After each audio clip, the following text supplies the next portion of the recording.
According to this theory, when both the spouses decide mutually to put an end to their marriage, they should be permitted to do so.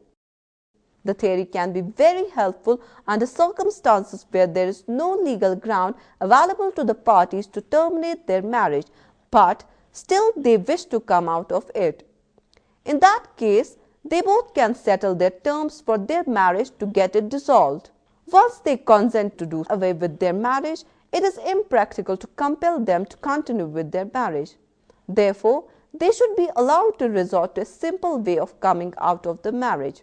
The way has been laid down by the consent theory of divorce. The theory is based on the notion that the parties should not be compelled to continue their matrimonial bond, as it will be ultimately result into matrimonial delinquencies, which will again give rise to grounds for divorce. Therefore, in order to avoid further agony and mental torture, the parties to a marriage should be given an opportunity to mutually dissolve their marriage. If not, then they will certainly resort to ways prescribed under laws and will approach the court, where they will level allegations and counter allegations against each other and try to contest their case for grant of divorce by proving that it is wrongful conduct of other party which has made them to make public their marital issues. So, it is favorable both to the spouses to marriage as well as to the society at large to grant divorce before the matrimonial life is spoiled by the degeneration of one or both of the spouses.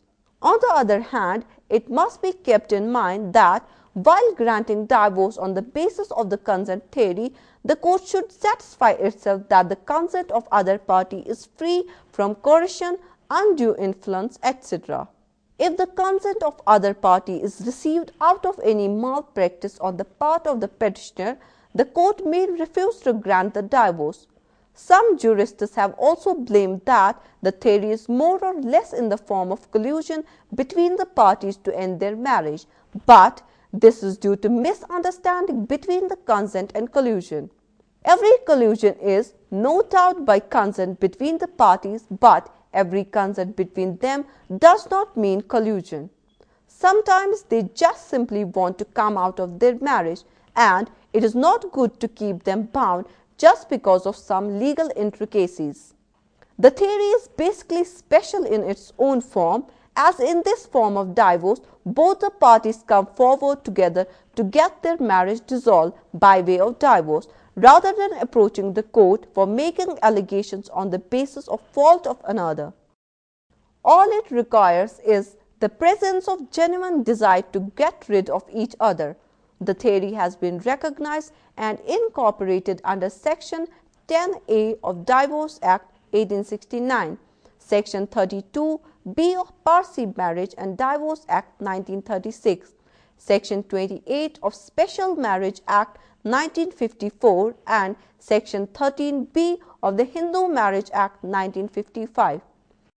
Under Muslim law, the consent theory of divorce finds its place in Khula and Mubarak forms of divorce.